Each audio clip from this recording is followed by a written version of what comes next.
Assalamualaikum warahmatullahi wabarakatuh. Perkenalkan, nama saya Muhammad Syafi'ul Umam, NIM 2106041100058. Saya akan mempresentasikan tentang fikih anti korupsi. Pembahasan yang pertama, fikih anti korupsi. Yang kedua, dampak dari korupsi. Dan yang ketiga, langkah pemberantasan dari korupsi. Yang pertama, fikih anti korupsi. Fikih adalah pengetahuan yang bersumber dari Allah dan Rasul-Nya berupa Al-Quran dan hadis atas dasar sahabat, ijma dan qiyas, dengan syarat tidak ada keterangan yang jelas dari nas, Quran dan hadis. Korupsi adalah segala tindakan penggunaan uang oleh seseorang walaupun secara real tidak merugikan keuangan dan perekonomian negara dan masyarakat, akan tetapi tindakan itu berakibat lumpuhnya hukum. Berikutnya faktor penyebab secara umum.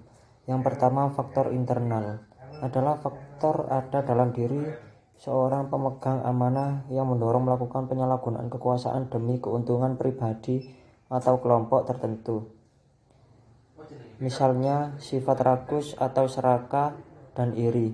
Yang kedua, faktor eksternal adalah sistem pemerintahan atau kepemimpinan yang tidak seimbang sehingga dapat memberikan kesempatan kepada pemegang amanah untuk melakukan korupsi.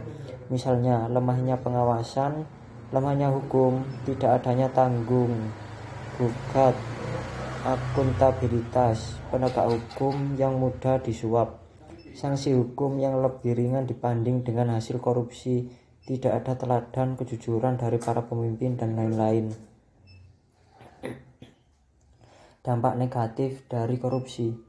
Aspek ekonomi antara lain pemusatan ekonomi pada elit kekuasaan, diskriminasi kebijakan, pembangunan yang tidak transparan, terhambatnya pertumbuhan ekonomi dan ekonomi biaya tinggi. Aspek kesejahteraan pegawai dan rakyat. Korupsi politik, kompromi politik untuk membuat kebijakan yang tidak memihak rakyat yang dilakukan oleh anggota legislatif dan eksekutif, membuat mereka bersepakat untuk menaikkan gaji dan tunjangan bagi pejabat tinggi dan wakil rakyat, sementara kesejahteraan pegawai kecil terabaikan.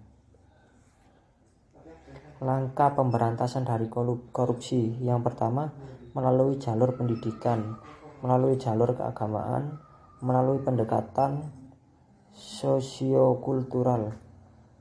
Berikutnya pendekatan hukum dan politik, memilih pemimpin yang bersih, keteladanan pemimpin, perbaikan sistem upah, yang terakhir pembuktian terbaik.